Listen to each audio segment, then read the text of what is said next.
My name is Rian Davis, and I'll be presenting on mandatory overtime in nursing. An overview of mandatory overtime. Mandatory overtime can be defined as working more hours than regularly scheduled. When nurses have to work these long hours, it can be detrimental to their physical and mental health. These long hours can be detrimental to a nurse's physical health by a needle stick poke injury. A needle stick poke injury could cause a nurse to have HIV or AIDS. These long hours could also cause a nurse to have lack of alertness, and this lack of alertness could lead to errors in patient care and could seriously harm a patient's life. As seen in the picture on the bottom left, when nurses work 12.5 plus hour shifts, the risk of medical errors can increase 300%.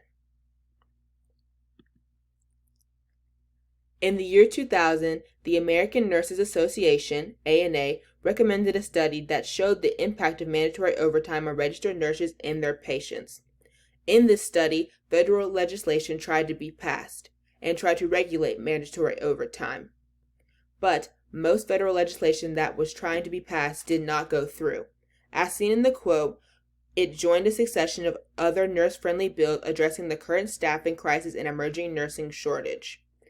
Along with these other bills that were not passed, the problem of mandatory overtime was still not solved.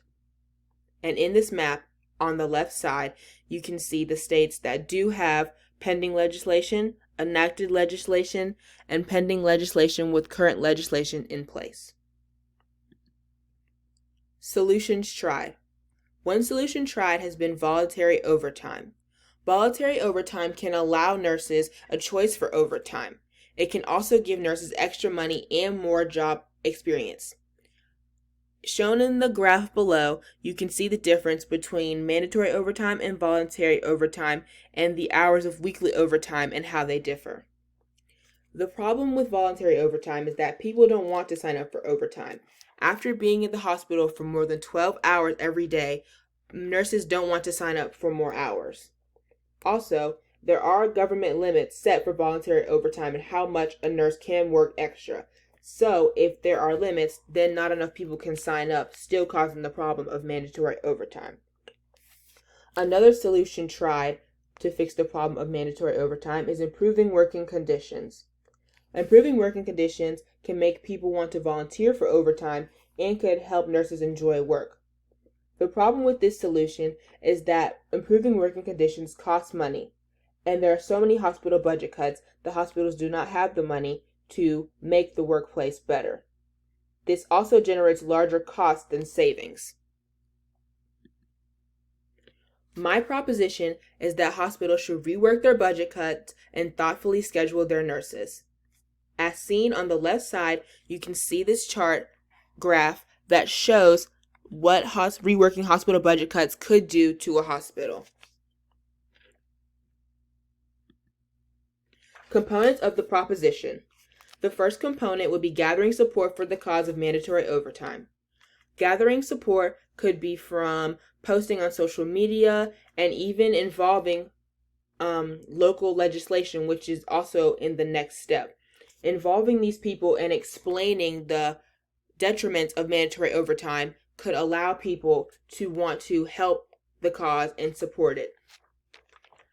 Step 2. Propose idea to local and federal legislation. If we drum up enough support for the cause, proposing the idea to local and federal legislation could make them take it more seriously. As I previously mentioned, there have been many bills passed to try and fix the problem of mandatory overtime.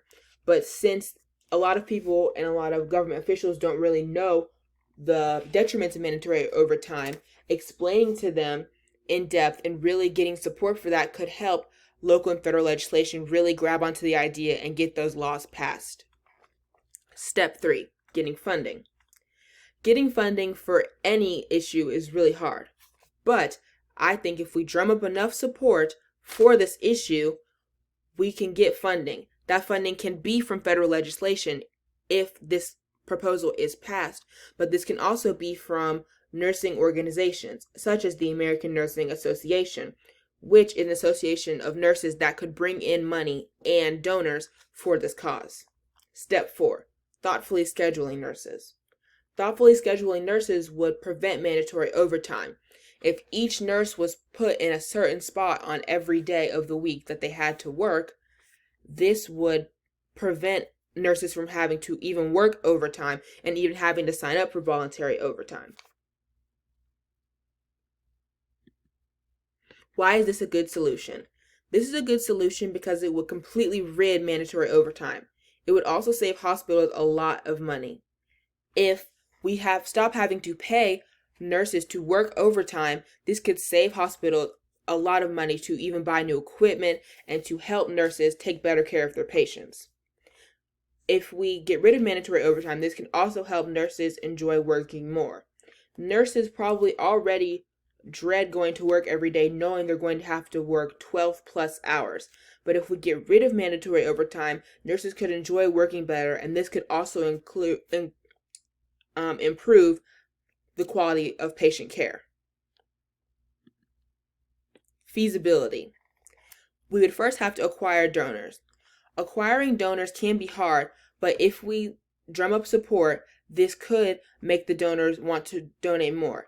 In the figure below, the American Nurses Association is a previous example I gave of a donor that would be willing to donate to this proposal and to get these laws enacted and to get rid of mandatory overtime.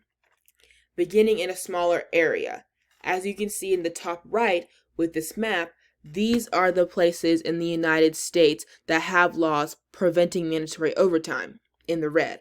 If we look at the states in the gray, we could start in one of those regions and try to enact this proposal of thoughtfully scheduling nurses and reworking the hospital budget cuts.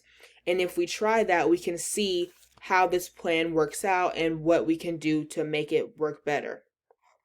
The next step is visit hospitals where the plan has been implemented.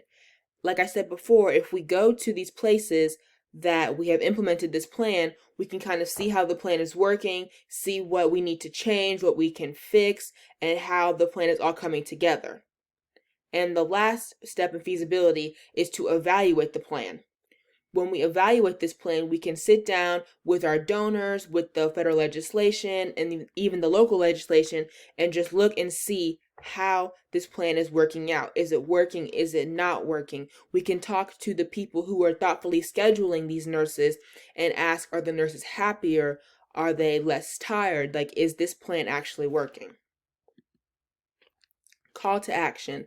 Mandatory overtime is a serious issue in the world, and it needs to be fixed. Nurses are some of the world's biggest superheroes, and they need to be taken care of. This plan could save nurses' mental health, save a lot of patient lives, and improve quality of hospital care. These are my references, and thank you.